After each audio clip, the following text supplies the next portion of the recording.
Good afternoon, and thanks for having me. I'm going to just use my 10 minutes because I know it's lunchtime, so everybody must be hungry. I'm going to speak to you about the Portuguese community in Bermuda. We often hear that we define the ethical groups in Bermuda as three major ones. There's black, white, and then the Portuguese. And sometimes even on surveys about race, we still see Portuguese as an option. Very interesting when we look at the Portuguese being a nationality and not a race per se. So today is a very, very interesting date because tomorrow, November 4th, Sunday, marks the 169th anniversary of the arrival of the first group of Portuguese immigrants to Bermuda. Okay? Please be reminded that next year, on the same date, you'll have a holiday, as stated by Premier Bert. Okay? Yes? So, you're very welcome for the day off. Yes? So, why did the Portuguese come to the island? Okay? There was a push to modernize our agricultural industry because we had a decline on the seafaring industry. It met its demise. So we had to get our economy going. So Governor Reid proposed that we should develop, or redevelop rather, the agricultural industry. So we needed labor, we needed expertise. So we looked around, and a group of 58 Portuguese nationals came on November 4th, 1849. If you look on the map of the world, if you look due east, you'll find that Madeira is on the same parallel. Okay, so the idea was to bring those people to Bermuda so that they can plant vine and make wine, just like the Madeirans do. Madeira wine is something that it's something of just like port wine, something exquisite. So we wanted that as well in Bermuda. However, we didn't go into that type of business. We developed agriculture. Okay, there is proof that agriculture grew in the following decades, 2, 3 decades, 4 decades. It grew. And sometimes we give credit to the Portuguese that came here. Of course, they had a role in that. But there was also introduction of technology. Governor Reid introduced technology, mainly plows. But there was introduction of that. Between 49 and the turn of the century, the Portuguese population grew. There was growth in the population. And by 1901, we could see that a lot of the Portuguese immigrants that came, you know, their children, their grandchildren, they start venturing into other occupations. Okay, we start seeing them into other occupations. And they were also educating themselves. There's an article on the Royal Gazette, I believe February 9th, 2011, Mr. Trevor Moniz mentions that a grand-uncle was the first Portuguese student accepted at Saltus. Okay, so there was some progress. Okay, when it comes to discrimination, we have to look at the Portuguese as someone that came in the middle of the two main ethnic groups in Bermuda, the whites and the blacks, okay? And they faced this discrimination from both sides, particularly when they came in 1849, okay? The whites would discriminate because these people came, they came to do menial jobs, low-paying wages. They couldn't speak the language. They couldn't write, they couldn't read. So they were kind of put to the side. They did the labor, they stuck to each other in communities, but that's a form, a way that they were discriminated against by the white population. From the black population, of course, in 1849, why were we bringing people in? We had enough people available on the island that could do those types of work, of jobs. But so there was a pushback from the black community as well. And some would say, rightfully so, why are we bringing people when we have labor available on the island? Okay? Now, moving forward to the 20s, as the Minister Brown said and Ms. Winfield said, there was a change in labor. There was importation of other groups, and in spite of the progress that the Portuguese have achieved, they still didn't get membership into certain clubs.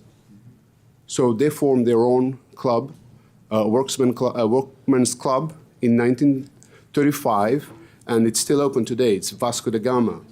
And we can, Mr. Abel Pimentel, he was the first president, and we can look at him as the first social activist coming from the Portuguese community.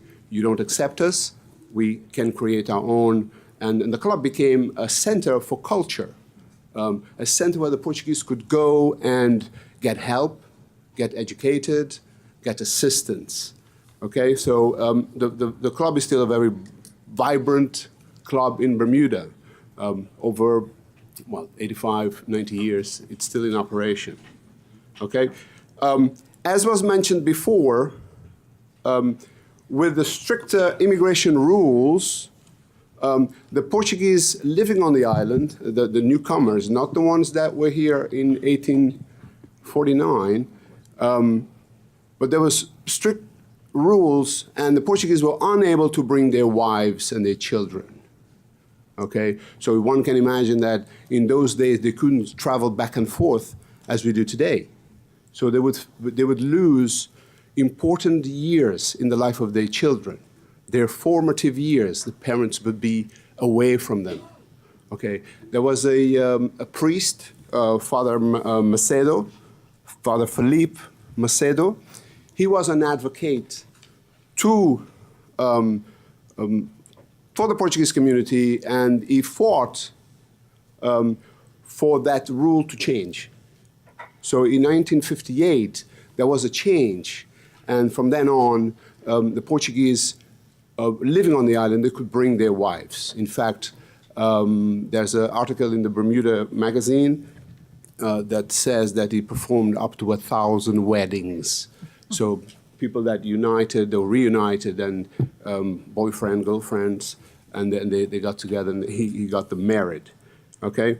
Like Mr. Pimentel from Vasco da Gama, the first president, like Father Macedo, we've had other activists for the Portuguese community. We can name a few. We have Miss Patricia Mudd. She was the first that she wrote a book on the Portuguese Bermudian history. Very interesting book. I think it's the only one of the kind. So I look at her as an activist, someone that was proactive in helping the Portuguese with the problems they had, or at least tell the story of the Portuguese. We often hear Mr. Trevor Manas advocating for the rights of Portuguese people on the island. We often hear about Mr. Robert Pires, and of course, who can forget Eddie de Mello? He was an advocate for the Portuguese rights on the island. So when it came to resistance, I gave you examples, people that may have fought against discrimination towards the Portuguese community on the island. But I understand that the Portuguese were not a defiant people. Okay, they were not a defiant people. And I take the idea of Rennie Edo Lodge. She presented in one of these forums at Oxford University, and she mentions, and I take her ideas and I want to bring it to the plight of the Portuguese on the island is that the Portuguese understood that loose lips and noise could get you in trouble. Yes, it could get you in trouble. It could get you could go home, and that's often the threat that comes towards the community. So the choice was to bite your tongue, do what you must, and get ahead in life. And many did so. If you look at our community today, we see a lot of business leaders. We see a lot of business owners, and we still see remnants of what the Portuguese did in 1849. Most of the farming is still in the hands of Portuguese. Food distribution, construction. So there was a lot of progress over the years. And we even had a period between 88 and 92. There were about 6 MPs that carried a Portuguese name. Okay, carrying a Portuguese name is a strong aspect of your heritage, of course, but it doesn't mean that those people who carry that name will be advocates for the community. And I will just end by saying that again with the ideas of Ms. Reni Edolage, that there's a sentiment in the Portuguese community, even to this day, that there is a passive-aggressive approach by the various governments towards the plight of the Portuguese people. Okay, there is a procrastination. There is a pushing to the side. There is an hesitation in taking care of some of their issues. And the main issue that we now hear is the fact that they feel, or generally they feel, that they belong to Bermuda. They were allowed to come here a century or so ago. Okay, they've allowed to be working here for 40, 50 years. They've allowed to bear children and grandchildren. Yet there's some people that still don't have something that says, I belong to this island. And they live as Bermudians. They feel Bermudian, but this passive-aggressive approach by the different governments is something that they feel should be addressed. Thank you very much. Thank you.